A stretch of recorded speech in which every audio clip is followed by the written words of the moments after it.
Hello guys, mga palangga, mga langga, mga lalabs, ano pa ba ang pwedeng itawag? So magluluto ako ngayon ng kalabasa. Ito yung kalabasa na to guys, super maligat or malabo.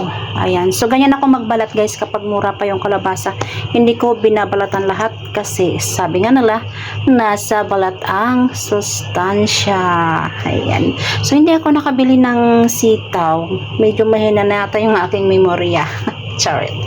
At may natira pa naman dito sa aking ref na okra. Ihala ko na lang yan para hindi masayang kasi kapag hinayaan ko yan, nangunguluntoy lang yan. So, hindi na masarap.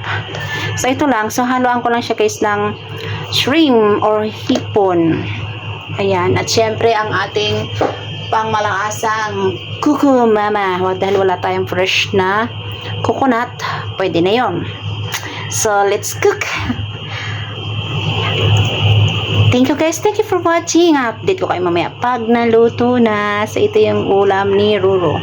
Squash. Super ligat nito guys. Bye. Thank you for watching.